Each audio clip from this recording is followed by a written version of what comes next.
హేమ గారు అంటే కామెడీ క్యారెక్టర్కి పెట్టిందే పేరు. చాలా కష్టపడుతూ చిన్న వయసులోని సినిమాల మీద ఇష్టంతో సినిమా ఇండస్ట్రీకి వచ్చారు హేమ గారు. ఈరోజు మంచి గుర్తింపు తెచ్చుకున్న యాక్ట్రెస్లో హేమ గారు కూడా ఒకరండి. అయితే చాలా రోజుల నుండి హేమ గారు బ్రహ్మానందం గారి మీద గాసిప్స్ రూమర్స్ వస్తూనే ఉన్నాయి.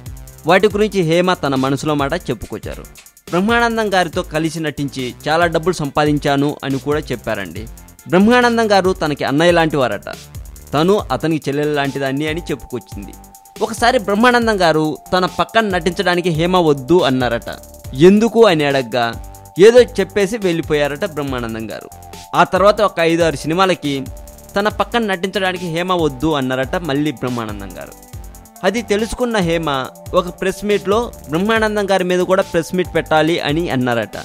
ఆ విషయం తెలుసుకున్న బ్రహ్మానందం గారు హేమ గారిని అడిగారట. అవును అన్నయ్య, మీరు నాకు సినిమా ఆఫర్స్ లేకుండా చేస్తున్నారు, అందుకే అలా అన్నాను అని చెప్పుకొచ్చిందంట హేమ. ప్రస్తుతానికి వాళ్ళ ఇద్దరి మధ్య గొడవలు సర్దుమణిగాయని చెప్పుకొచ్చారు హేమ గారు. బ్రహ్మానందం గారిని దృష్టిలో పెట్టుకొని ఒకప్పుడు 3 అడుగుల వాళ్ళతో సినిమాలు నేను చేయను అన్నారట హేమ గారు. అదేమైనా మనసులో పెట్టుకొని ఇలా ఆఫర్స్ రాకుండా చేస్తున్నాడోమో అని కూడా చెప్పారండి హేమ గారు. ఏది ఏమైతే ఏంటి, బ్రహ్మానందం గారు తనకు అన్నయ్య లాంటి వాళ్ళు అని చెప్పారండి. ఈ దెబ్బతో రూమర్స్ మొత్తం చెరిగిపోయాయనే చెప్పాలి. ఈ వీడియో మీకు నచ్చినట్లయితే లైక్ చేయండి, షేర్ చేయండి. ఈ వీడియో గురించి మీ కామెంట్ కూడా పోస్ట్ చేయవచ్చు. మరింత టాలీవుడ్ సమాచారం కోసం సబ్స్క్రైబ్ చేయండి టాలీవుడ్ సెంట్రల్.